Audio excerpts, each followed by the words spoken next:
Hello everyone, welcome to 713 Artist Galleries. My name is Jason and I wanted to make this video, this demo, because a lot of times you get started on a project, one of the things that you run into or problems that you might have is finishing the project and then where do you put your artwork?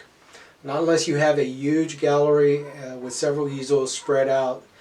It can be cumbersome if you got small space, and right now that's exactly what I'm running into temporarily.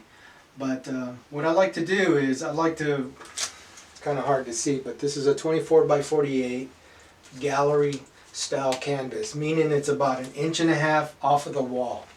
It does not require a frame around it. And the reason I'm bringing that up is because there's certain D-rings I wanted to talk to you about on here, because this does not have a frame. This is not going to be a very heavy art piece. Once you put the paint on it though, especially the style painting that I'm going to do with this piece, which is a knife style painting, oils, it can be heavy at the end of the project. However, all you really need are some small to medium sized D-rings. You also have these larger D-rings that you can use for regular canvases that are going to have a big frame around it. Some of these frames can be quite heavy, but you will not need this for this project here. Some of the tools that you're going to need: screwdriver. I like to go about 4 inches off the top, and for this demo purpose, to save time, I went ahead and put it on already. And you want to make sure that it's taut, that the wire is taut, because what you don't want to do, say you're looking at the wall this way, the painting's on the wall. You don't want the painting to sit like this and then lean forward off of the wall. So I like to be about 4 inches off the top, pretty taut. And what that's going to do is keep it straight, and then also when you level it, put it on the wall and you level it, it's going to stay there.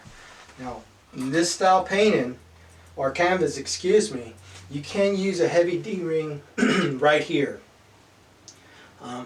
I've done it before and it works. However, if you got a smooth wall, a surface on a wall, it can shift depending on if you open a door, a breeze comes through the house or a window. Your painting can move a little bit. With the wire, what I found out is that it stays put, because over time it's going to leave a little indentation right here on the wire, and it's going to keep it still and steady at that point right there once you put a hanger on it. So like I said, this is a 28 by 48. And what I do is I normally pin it in right here, or pencil it right here on the inside of the frame. So say a few months down the road, 3 or 4 months down the road, the painting is finished. You go to a gallery or a curator and you want to show them your work, several pieces of your work. The last thing you want to do is ask them to borrow a tape measure, and because you don't know the size of your artwork. So it's just real simple for me. I just like to write it down right here, and I keep it in my head. Tools you're going to use: screwdriver, tape measure, cutters, a little cutter for getting all the wrapping off, some pliers, and some needle nose to go ahead and put your knots on right, on the D-rings with the wire. That's another important thing I'd like to bring up. You don't want this to come loose once it's hung on the wall. It's really embarrassing, and more importantly, you can just mess up weeks and months of work, of your artwork, if it falls and it gets damaged. You don't want that to happen, but especially you don't want it to fall off a wall in a gallery or someone's home. Not a good thing.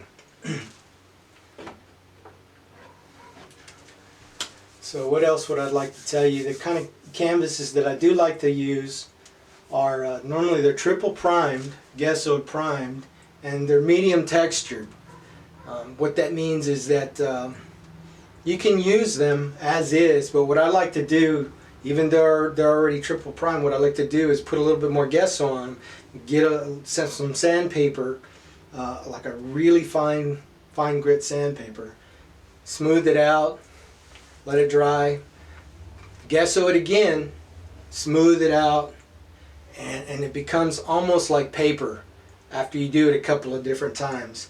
But for the painting purposes, what I'm going to use it for this actual piece, once I turn it around and start painting for this project, it's going to be a knife painting. It's going to make a little difference because it's going to be really heavy textured. But back to the reason why I'm making this video, you want to make sure that you get all this stuff ready before you turn it around and you start your project. It's just going to make life a lot simpler for you, and you'll be able to hang this up on the wall in your home or in your studio and let it dry. Alright, that's pretty much it, and I hope you really you like this video, and if it was helpful, hit the like button, and we'll see you next time. Thank you very much.